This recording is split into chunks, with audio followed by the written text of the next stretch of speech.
Secara peluang di luar dua kandidat yang kuat tadi ya, Anies dan Ahok, ya mungkin kita bisa melihatnya dari sisi strong voter, yang artinya strong voter ini kita tidak hanya menanyakan siapa yang layak, tapi juga pasti akan memilih itu seberapa besar. Di sini memang Ridwan Kamil masih menjadi yang kuat ya, ada 24% yang pasti akan memilih Ridwan Kamil. Sementara dari sisi resistensi itu Ridwan Kamil ini yang cukup relatif rendah ya.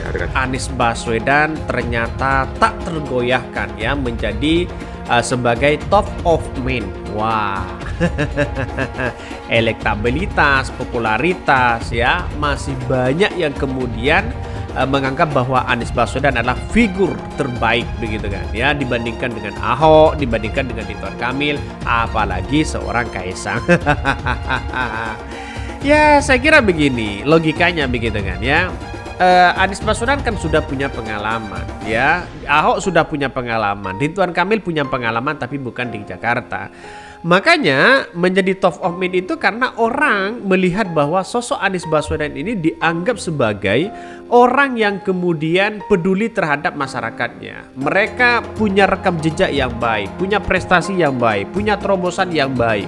Bagaimana DKI Jakarta dulu begitu kan ya, bisa dikenal ya di kancah internasional. Itu yang dilihat oleh masyarakatnya. Sebenarnya setiap mau pilkada, rekrutmen di PDI Perjuangan terbuka.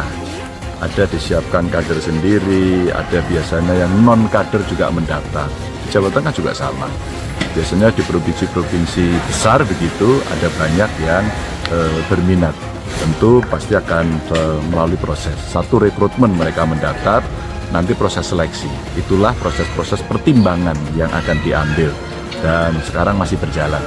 Maka kita tinggal masih menjadi kekuatan bagi Anies Baswedan.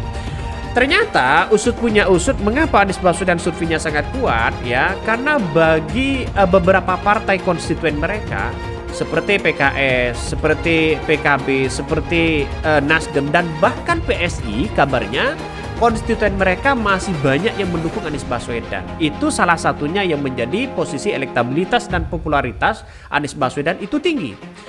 Terus kemudian juga begitu kan masyarakat itu mengapa sangat trustnya, sangat percaya kepada seorang Anies Baswedan, karena satu, mereka dianggap pemimpin sukses ya pada saat pilkada DKI Jakarta.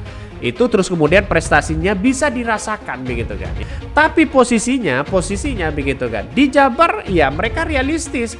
Kalau di Jabar menang, ngapain kita harus tempur berdarah-darah lawan Anies Baswedan di pilkada DKI Jakarta? Kan begitu logikanya. Makanya secara tidak langsung Ridwan Kamil ya diambang kebingungan begitu kan.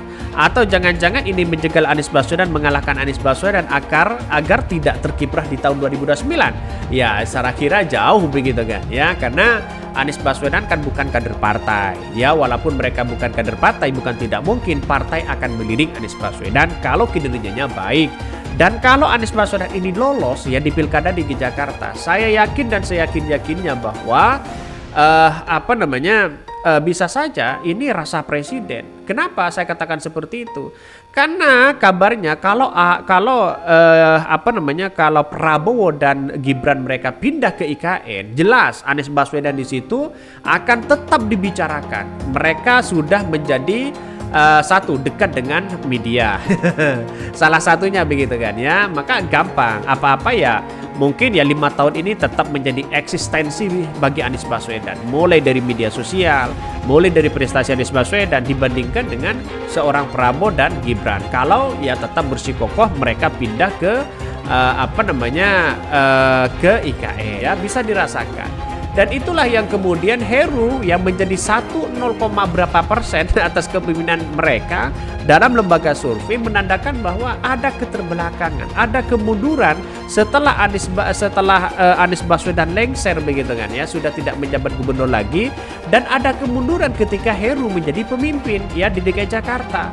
Nah, inilah yang dirasakan oleh masyarakat. Makanya sampai hari ini begitu kan saya menganggap bahwa kepemimpinan Heru dengan Anies Baswedan jauh beda begitu ya, berbeda dengan pernyataan dulu bahwa kalau Heru memimpin 1 bulan saja mengalahkan Anies Baswedan 5 tahun, itu saya omong kosong bagi kami begitu. Hanya omong-omong aja. Jadi sekarang sudah bisa dirasakan kok begitu kan ya, sudah bisa dirasakan bagaimana kepemimpinan Anies Baswedan dan kepemimpinan Heru.